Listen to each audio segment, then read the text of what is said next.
Hello students, this is doctor Himanshu Ojha, आपका अपना college काका। तो भाई केरला के फॉर्म्स आ गए थे ऑलरेडी, हमने आपको पूरा इन्फॉर्म किया था। वीडियो नहीं देखा है तो हमारा देख लीजिए, जिसमें हमने कंप्लीट इन्फॉर्मेशन दी है कि किसके लिए ये फॉर्म्स हैं, क्या कट ऑफ रहती है, क्या फीस रहती है, सारी चीजें बताइए उसमें। अब फॉर्म को भरना कैसे है, अगला जो क्वेश्चन बच्चों का आता है तो उसे आप देख लीजिए कि किस तरह से इस फॉर्म को भरना है। तो भाई सबसे पहले केरला के फॉर्म के लिए गूगल पे जाइए, KEAM 2024 रजिस्ट्रेशन लिख दीजिए। जैसे ही आप ऐसा करते हैं इस तरह का खुलेगा। इसमें आपका ये एक साइट जिस पे लिखा होगा cee.kerala.government.in, इस पे आप चले जाएंगे, टिक लगाएंगे। जैसे ही आप इस पे क्लिक करते हैं आपका ऐसा ओपन हो जाएगा। यहां पर अब बहुत सारी चीजें नजर आ रही हैं कि 17 अप्रैल लास्ट डेट है, स्टार्ट हो गए रजिस्ट्रेशन। अब हम रजिस्ट्रेशन की स्टेप और ये सब कुछ लिखा हुआ है, आप जाएं, ओके करिए इसमें। ठीक है, जैसे हम लास्ट वीडियो में भी हमने बताया था, अंदर जा करके ओके जाएंगे, रजिस्ट्रेशन पे क्लिक करेंगे। जैसे ही आप आगे आते हैं ये सारे स्टेप लिखे हुए हैं, क्या क्या होगा। डिक्लेरेशन पे सब पे टिक करिए और डिक्लेरेशन पे टिक करके यहाँ पर प्रोसीड फॉर रजिस्ट्रेशन लिखा है, उस पर क्लिक कर दीजिए। तो भाई ऐसे ओपन हो जाएगा। अब रजिस्ट्रेशन में अब आपको क्या करना है, अपना नाम लिखना है, date of birth, mobile number, वापस confirm mobile number, then email address, confirm email address, password एक बनाना है, वही मिनिमम 8, और वो सब हमने बात की थी, उसी तरीके से बनाइए। वही सब, स्पेशल कैरेक्टर भी होना चाहिए, कैपिटल भी, ठीक है, सभी तरह से वो करिए। कंफर्म पासवर्ड और फिर एक्सेस कोड जो कि ये लिखा हुआ है, इसको भर के रजिस्टर कर दीजिए। ठीक है, अब बेसिक रजिस्ट्रेशन हो गया है आपका, और ये कंफर्म आप चेक करके सारी चीज कर देंगे। अगर अभी भी स्पेलिंग या किसी चीज में गलती है तो एडिट कर लीजिए, भाई ध्यान रखिएगा, ठीक है ना। गलती बाद में रह जाती है, फिर इश्यू आता है, इसको पहले ही चेक कर लीजिएगा। इसके बाद में क्या करना है, आपके मोबाइल पे ओटीपी आएगा, वो ओटीपी लिखिए, सबमिट कर दीजिए। जो मोबाइल आपने नंबर दिया है उसी पे आएगा, ठीक है ना। एप्लीकेशन नंबर एक आपके सामने है, उसको लिख लीजिए अपने पास। प्रोसीड टू फिल एप्लीकेशन पे जाइए, टिक करिए। जैसे ही आगे बढ़ते हैं ये अगले स्टेप्स हैं जिसमें आपको फिल एप्लीकेशन करना है, देन फी पे करनी है, उसके बाद डॉक्यूमेंट अपलोड होंगे। पहले डॉक्यूमेंट अपलोड नहीं होंगे, पहले फी पे होगी, ठीक है ना। और इसलिए आप डॉक्यूमेंट्स गलत मत भर दीजिएगा क्योंकि फी तो पहले ही पे हो चुकी होगी। और फिर प्रिंट कर लेंगे एक्नॉलेजमेंट उसको। अब लास्ट में ये हमने जैसे ही किया, हम फिल एप्लीकेशन वाले स्टेप 2 पे आ जाते हैं। आगे हम बढ़े, अब हमने एक एक चीज देखी। यहाँ पे कुछ कुछ कोर्सेज लिखे हैं, क्या हम इंजीनियरिंग कोर्सेज के लिए जा रहे हैं, आर्किटेक्चर, मेडिकल या फार्मेसी। तो अगर आप एमबीबीएस के लिए भर रहे हैं, आप मेडिकल कोर्सेज में जाएंगे, टिक लगाएंगे, ठीक है ना, आगे बढ़ जाएंगे। अब सेलेक्ट करने को आएंगी कुछ चीजें, जैसे ये सेंटर डिटेल। अब अपने सेंटर डिटेल कुछ है नहीं क्योंकि हमने एमबीबीएस वाला क्लिक किया है, तो आएगा ही नहीं है ऑप्शन। और अगर इंजीनियरिंग वाले होते तो सेंटर डिटेल भी आता। अब आगे बढ़िए, आउटसाइड केरला, ठीक है, ये सब चीजें हमारे काम की नहीं है, इसको हम छोड़ देंगे, ठीक है, ये हमारे काम का नहीं है क्योंकि हम मेडिकल के लिए जा रहे हैं। फिर प्रायोरिटी 1, प्रायोरिटी 2, क्योंकि हमारे काम की नहीं है। क्यों नहीं है, क्योंकि मेडिकल में तो आपको कोई सेंटर देने ही नहीं है, एग्जाम तो नीट ही होगा, ये तो काउंसलिंग का फॉर्म है, तो हमको ये कुछ भी नहीं करना है, इसलिए यहाँ पे कोई मैंडेटरी जैसी चीज भी नहीं है हमारे लिए, हम छोड़ देंगे। और आगे लिखा है do you opt for a mock test, mock test पे भी हम नो कर देंगे, नहीं चाहिए हमें मॉक टेस्ट, क्योंकि नीट का कोई मॉक टेस्ट होगा भी नहीं, वो इंजीनियरिंग वालों के लिए। फिर सेव एंड प्रोसीड पे जाइए, आगे बढ़ जाइए। अब हमसे पूछ रहे हैं जेंडर क्या है, जेंडर लिखिए, नेशनैलिटी लिखिए, इंडियन है, नेटिविटी। अब 3 चीजें हैं, एक केरलाइट, एक नॉन केरलाइट 1 NK1 और एक नॉन केरलाइट 2 यानी NK2। जो केरल के ही प्रॉपर डोमिसाइल है, केरलाइट भरेंगे। कई पॉइंट्स थे, हमारा लास्ट वाला वीडियो जरूर देखिए, उसमें हमने बता दिया था कौन केरलाइट में आएगा। NK1 नॉर्मली केरला से नहीं है, नॉन केरलाइट है, लेकिन या तो वहां पे पढ़ लिए 2 साल या कुछ ना कुछ उनसे जुड़ा हुआ है, तो उनके भी लास्ट में एनेक्शर्स है, अगर उनमें से कुछ फॉलो करते हो तो NK1। और बाकी अदर स्टेट स्टूडेंट जो केवल प्राइवेट कॉलेज के लिए जा रहे हैं केरला के लिए, वो भरेंगे NK2, क्योंकि मैंने आपको बताया है जो गवर्नमेंट कॉलेज के लिए जाना चाहते हैं यहाँ पे दूसरे स्टेट के हैं, उन्हें ये फॉर्म नहीं भरना है, उनको तो MCC ऑल इंडिया काउंसलिंग करनी है। लेकिन जो दूसरे स्टेट के हैं और उनको प्राइवेट कॉलेज चाहिए केरला में, तो भाई ये फॉर्म भरना मस्ट है NK2 उन बच्चों के लिए। तो फिल करेंगे अपनी कैटेगरी, आगे बढ़ जाएंगे भाई। अब सारी डिटेल्स लिखी हुई आ रही है पहले से कुछ, तो आपका नेटिव डिस्ट्रिक्ट क्या है, स्टेट क्या है, एजुकेशनल क्वालिफिकेशन क्या है, ऑक्यूपेशन, नेम ऑफ गार्जियन, ठीक है, रिलेशनशिप विद गार्जियन, ये सब चीजें हम आपको यहाँ पे लिखने। तो फादर के लिए अलग दे रखी है, मदर के लिए अलग दे रखी है। तो फादर का नेम, उनका native district, education qualification, occupation, ऐसे ही मदर का लिखना है हमें, ठीक है।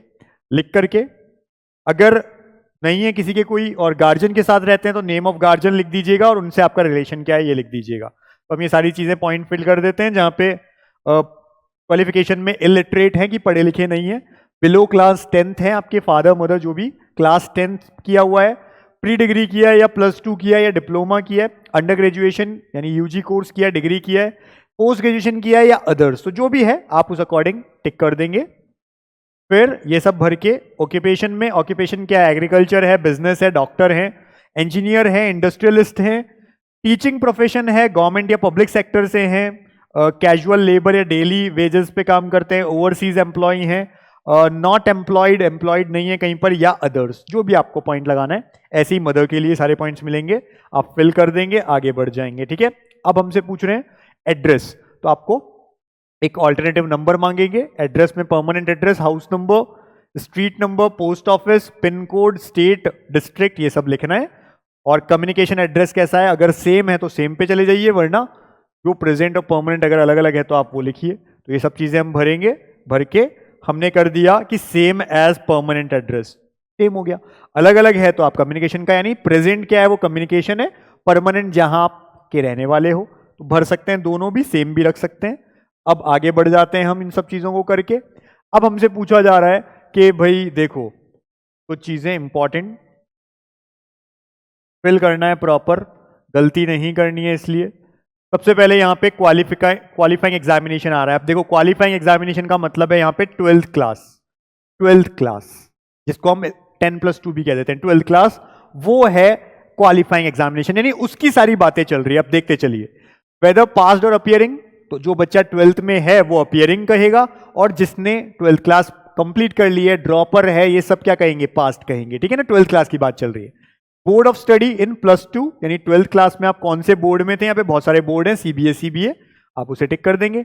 रजिस्ट्रेशन नंबर, अब यहां कई बच्चे कंफ्यूज होते हैं, रजिस्ट्रेशन नंबर क्या है भाई, तो आपके 12th का जो रजिस्ट्रेशन नंबर है, आपके सर्टिफिकेट पे, मार्कशीट पे लिखा रहता है रजिस्ट्रेशन नंबर ऊपर, वो लिखना है यहाँ पे। ठीक है ना, याद रखिए 12th का रजिस्ट्रेशन नंबर मांग रहा है आपसे, तो वो आप लिख दीजिए। फिर संस्कृत थी क्या आपके पास 12th में, यस और नो कर दीजिए।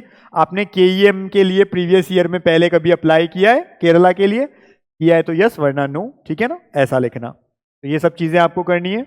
इसके बाद में ये सब लिख करके आगे बढ़ जाएंगे। फिर अदर कोई रिजर्वेशन डिटेल्स है तो अपने को लिखनी है कि हम किसी और क्राइटेरिया में आते हैं क्या, कोई कम्युनिटी क्लेम कर रहे हैं क्या, ठीक है, या फादर की कम्युनिटी, मदर की कम्युनिटी, इस तरह से। चाइल्ड अगर इंटरकास्ट मैरिड है, जिनमें से कोई एक SC या ST है तो उसका भी एक ऑप्शन दिया हुआ है। तो इन क्वेश्चंस को ढंग से पढ़ेंगे, बहुत सारे ऑप्शंस हैं जो आपके कैटेगरी को बताते हैं। कोई रिजर्वेशन आपको स्पेशल क्लेम चाहिए तो उसके लिए है, जैसे कि यहां आप देख पा रहे हैं DP डिप्लोमा होल्डर हैं, LK VHSE live stock management में, डिपेंडेंट ऑफ डिफेंस स्किल्ड के अंदर है, dependent of defence died in harness children, या dependent of official serving in paramilitary forces, CRPF BSF, इन सब में है तो उनके लिए। Children of serving defence personnel from Kerala, ex serviceman, DA यानी degree holder in Ayurveda, diploma holder in agriculture science, degree holder in homeopathy, degree holder in PDS, इन सब के लिए भी यहाँ पे हैं। तो इतने सारे पॉइंट्स आपको दिखेंगे। अगर किसी में यस करना है तो आप उस पर टिक लगा देंगे, नहीं है देखो सबसे पहले यहाँ पे टिक लगाने का ऑप्शन है हर एक से पहले, तो अगर आप किसी में है तो यस करिए, वरना मत टिक करिए, आगे बढ़ जाइए। स्पोर्ट्स कोटा भी है सारा, NCC कोटा भी है, जो केरला के बच्चे हैं उनको मेनली मिलते हैं ये कोटा, तो आप उस पर जाएंगे। डिसेबिलिटी है, PWD है तो यस या नो। फिर माइनॉरिटी कोटा के लिए आप जाना चाहते हैं, क्रिश्चियन या मुस्लिम, आप लिख दीजिएगा यस और नो।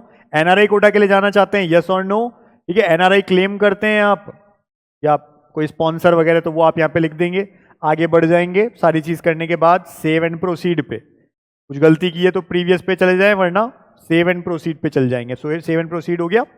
अब देखिए यहाँ पे कुछ चीजें पूछी जा रही हैं, जैसे कि आपसे पूछा जा रहा है एनुअल फैमिली इनकम कितनी है, लिखना पड़ेगा एनुअल फैमिली इनकम कितनी है। देन रेवेन्यू डिस्ट्रिक्ट कौन सा लगता है आपका, तालुका ऑफिस कौन सा है, विलेज ऑफिस कौन सा है। ठीक है, इनकम डिटेल्स देनी पड़ेंगी, यहाँ पे पूछ रहे हैं आपसे, ठीक है ना, तो ये सब भरेंगे। फिर आपसे अकाउंट डिटेल्स पूछ रहे हैं, ये इसलिए पूछी जाती है कि अगर बाद में आप काउंसलिंग करेंगे और कोई सिक्योरिटी अमाउंट वापस भेजना है तो कौन से बैंक में जाना है, तो आपका अकाउंट होल्डर, आप खुद का भी कह सकते हैं, पेरेंट्स का भी दे सकते हैं, bank name, bank branch name क्या है, bank account number, confirm account number, IFSC code लिखना है बैंक का और कंफर्म करना है। ये सब चीज करके आगे बढ़ जाइए, ठीक है। सारी चीज करके आगे बढ़ गए। अब सारी डिटेल्स आपकी लिखी हुई आ रही है, आप एक बार चेक कर लीजिए, सारा आधार नंबर वगैरह सब कुछ लिखा हुआ आ रहा है आपका, चेक करिए सारी चीज, ठीक है। सारी चीज एड्रेस वगैरह सब चेक कर लीजिए एक बार, कोई गलती तो नहीं की आपने, सब ओके हो गया है। तो अब आप लास्ट में सारी चीज भर के डिक्लेरेशन पे जाएंगे, आई एग्री, दोनों पॉइंट्स क्लियर करके सेव एंड फाइनलाइज, ठीक है। तो सेव हो गया आपका, अब फिल एप्लीकेशन हो गया है। अब एप्लीकेशन फी अपने को पे करनी है, थर्ड स्टेप पे क्लिक करेंगे, आगे जाएंगे, ऑनलाइन पेमेंट करना है। अदर स्टेट स्टूडेंट्स हैं, 2000 रुपीज आपको लगेंगे, 2000 रुपए, तो आप ऑनलाइन पेमेंट कर सकते हैं। सब तरीका आपने देख लिया, नीट का फॉर्म भर चुके हैं ऑलरेडी, सेम तरीका है, ठीक है। आगे अब डॉक्यूमेंट्स देख लीजिए जो जरूरी हैं।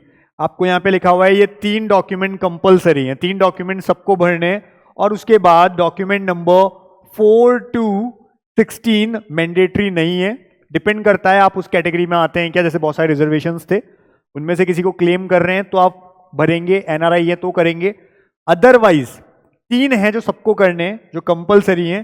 पहला है क्लास 10 सर्टिफिकेट। क्लास 10 सर्टिफिकेट का मतलब होता है कई सारी जगह पे, कई सारे बोर्ड्स में एक सर्टिफिकेट अलग मिलता है, मार्कशीट अलग मिलती है।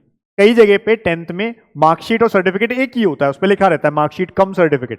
तो आप देख लीजिए, अगर आपके पास सर्टिफिकेट अलग से है तो सर्टिफिकेट अपलोड कर दीजिए। यहाँ पे 10th क्लास के लिए बोला जा रहा है, क्लास 10th याद रखना, 12th नहीं, क्लास 10th। और अगर सर्टिफिकेट नहीं है, मार्कशीट में ही दोनों चीज है, तो मार्कशीट को कर दीजिए, ऊपर लिखा होगा है ना, कि जैसे सीबीएसई में बीच में होता था कि मार्कशीट जो है कम सर्टिफिकेट लिखा है, तो दोनों चीजें उसी के अंदर है, लगा दीजिए। इसी तरह से डेट ऑफ बर्थ का प्रूफ बोला है, भरना जरूरी है, या तो सेम वही 10th का मार्कशीट या जिसको हम सर्टिफिकेट कह रहे हैं वो लगा सकते हैं आप, क्योंकि वही 10th के लिए भी है। बर्थ सर्टिफिकेट आपके पास है तो वो लगा दीजिए, या पासपोर्ट है तो वो लगा दीजिए, तीनों में से कुछ भी चीज चलेगा। डेट ऑफ बर्थ जो सर्टिफिकेट बर्थ सर्टिफिकेट होता है, या 10th का ही जो सर्टिफिकेट है मार्कशीट है वो लगा सकते हैं, जिसपे डेट ऑफ बर्थ आपकी मेंशन है, नेम आपका मेंशन है, या फिर आपने जो हमारा पासपोर्ट होता है उसको भी हम लगा सकते हैं। इसके अलावा तीसरा है प्रूफ ऑफ नेटिविटी, सबको भरना जरूरी है। अब ये कहां मिलता है, तो हमने लास्ट वीडियो में बताया था, जो ब्रोशर है इनका, इंफॉर्मेशन बुलेटिन जिसको हम ब्रोशर भी कहते हैं, उसके अंदर लास्ट में दिया हुआ है। अभी हम बता देते हैं कैसा होता है। स्कूल्स के प्रिंसिपल से उसे साइन करवाना है, वो लगाना है आपको यहाँ पे, प्रूफ ऑफ नेटिविटी में अपलोड करना है, ठीक है। Nativity proof is as stipulated, जो क्लॉज 6 में है वही आपने भरा है, इस पे टिक लगाने का ऑप्शन मिलेगा, टिक लगाइए यहाँ पे। दूसरा, I have insured that the uploaded proof for nativity is not an Aadhaar card, जो हम अपलोड कर रहे हैं वो आधार कार्ड नहीं है। कई बार क्या होता है, लोग सोचते हैं नेटिविटी प्रूफ मतलब आधार कार्ड लगा दो, ऐसा नहीं है भाई। इन्होंने क्लॉज 6 में जो दिया है वही चीज आपको भरनी है, और वही चीज आप कहेंगे कि हमने आधार नहीं ये इसको किया है, वेरीफाई करिए अपने आप को, ठीक है ना, उसको ओके करिए कि वेरीफाई किया है, कि हम अपने आप बता रहे हैं चीज। इसके आगे का ईडब्ल्यूएस ओबीसी जो वहां का बच्चा है, या पीडब्ल्यूडी है, या स्पोर्ट्स है, एनसीसी है, जो सर्टिफिकेट्स हैं उनके लिए मैंडेटरी नहीं है। अगर आप ले रहे हैं तो आप उसे चूज करेंगे, वरना इन 3 को आपको टिक लगाना है, इनको अपलोड करना है और आगे सेव कर देना है। अब देख लीजिए, जिस हम नेटिविटी प्रूफ की बात कर रहे हैं वो कैसा है। तो भाई यहां बहुत सारे ब्रोशर में लास्ट में सर्टिफिकेट्स दिए हुए हैं। This is for Keralites nativity proof, हर एक के लिए अलग अलग है, NK1 के लिए अलग है, NK2 के लिए अलग है, केरलाइट्स के अलग है। केरलाइट्स के लिए ये दे रखा है, ऊपर लिखा होगा, पढ़ लेना, गलती मत करना। इसके अलावा ये फिर से केरलाइट्स वालों के लिए, नेटिविटी के लिए कुछ चीजें हैं, जो भी आप फॉलो कर रहे हैं वो आप भर देंगे, ठीक है ना, कि पेरेंट वहां से किए हैं या जो भी है वो सारे पॉइंट्स है। ये NK1 वालों के लिए आ जाता है, नॉन केरलाइट 1 के लिए तो आपको ऐसा स्कूल से करवाना है, लिखना है, ठीक है। इसी तरह से प्रॉपर करना है, जो भी काम है गलती नहीं हो, ये चीज ध्यान रखना। ये है NK2 के लिए, अदर स्टेट स्टूडेंट्स जो प्राइवेट कॉलेज के लिए जा रहे हैं, इस पूरे पेज को प्रिंट निकलवा लो। ऐसा नहीं है कि इसमें से ये फाड़ लो सर्टिफिकेट, ये पूरा आप प्रिंट करवा लो और स्कूल में प्रिंसिपल के पास ले जाओ, इसको भर करके, सब कुछ लिखा हुआ है यहाँ पे, स्कूल के प्रिंसिपल या हेड जो भी है वो साइन कर देंगे, यहाँ पे सील लगा देंगे, पूरी चीज यहाँ प्रॉपर मेंशन है, इसको लगाना नेटिविटी प्रूफ। तो आप लास्ट डेट तक का वेट मत करना कि भाई 17 तारीख जो है अप्रैल में लास्ट डेट है, 17 अप्रैल को आप फॉर्म भरते हो फिर याद आता है नेटिविटी प्रूफ तो बनवाने स्कूल जाना है, स्कूल तो बंद है, या एक दिन में कैसे बनेगा, तो अभी से करवा लीजिए। अगर आपको फॉर्म फिल करना है आप कर लीजिए, ठीक है ना। तो ये है। इसके अलावा पीडब्ल्यूडी वाले या बाकी के बच्चे, उनके लिए भी आगे एनेक्शर्स में दे रखे हैं, और वो एनेक्शर कहाँ मिलेगा, ब्रोशर के अंदर। लास्ट वीडियो में हमने पूरा बताया था इन्फॉर्मेशन बुलेटिन यानी ब्रोशर कैसे मिलेगा, क्या होगा, सारी चीजें प्रॉपर, गलती नहीं करनी है, फॉर्म पूरा फिल कर देना है, फाइनल एक्नॉलेजमेंट जो पेज है उसको निकाल लेना है, अपने पास रख लेना है, बाद में काम आता है, ठीक है ना। अब बात आती है कट ऑफ वगैरह की, तो हमने ऑलरेडी लास्ट वीडियो में बता दिया था 540 प्लस जाने की चांसेस होती है। फीस जो है वो 7 लाख से 8.5 लाख के बीच में रहती है, पर ईयर ट्यूशन फी है ये, हॉस्टल चार्ज इसमें इंक्लूड नहीं है। 1 साल की ट्यूशन फी 7 से 8.5 लाख, बट डिपेंड करता है आपका स्कोर 540 से ऊपर है, और जो 7 लाख वाले हैं उनके लिए इवन 560 से ऊपर चाहिए। तो अगर आप उसके लिए जा रहे हैं तो आप ये भर सकते हैं केरला में प्राइवेट कॉलेज लेने के लिए। अदर स्टेट स्टूडेंट और जो केरलाइट है, केरला से हैं, उनको गवर्नमेंट कॉलेज भी इसी के थ्रू मिलेगा। 85% जो कोटा होता है उसमें 15% कोटे के लिए एमसीसी ऑल इंडिया काउंसलिंग होती है, जो नीट रिजल्ट के बाद होती है। हमसे जुड़ना है, नीचे नंबर दिख रहा है 72300533। व्हाट्सएप नंबर है, कॉलिंग नंबर नहीं है, व्हाट्सएप करके लिख सकते हैं नीट पेड काउंसलिंग। हम लास्ट राउंड तक पूरी हेल्प करेंगे, सारी चीज आपको बताई भी होती है। हमारी ऐप, हमारे वेबसाइट से आप हमारा काउंसलिंग प्लान परचेज कर सकते हैं। व्हाट्सएप करेंगे तो हम ब्रोशर भेज देंगे, आपको अच्छा लगे हमारे साथ जुड़ सकते हैं, नहीं अच्छा लगता है कोई दिक्कत नहीं है। फ्री कंटेंट तो आपको यूट्यूब पे मिलता ही है, पर चैनल सब्सक्राइब करके रखिए। और डिस्क्रिप्शन में हमने लिंक दिया है टेलीग्राम का, उसे ज्वाइन करके रखिए, इससे कोई वीडियो आपका मिस ना हो। नीट के लिए लगे रहिए, बहुत अच्छे से अच्छे कॉलेज में पहुंचना है तो 100% एफर्ट लगा के आइए। Wish you all the best for your NEET exam. Thank you.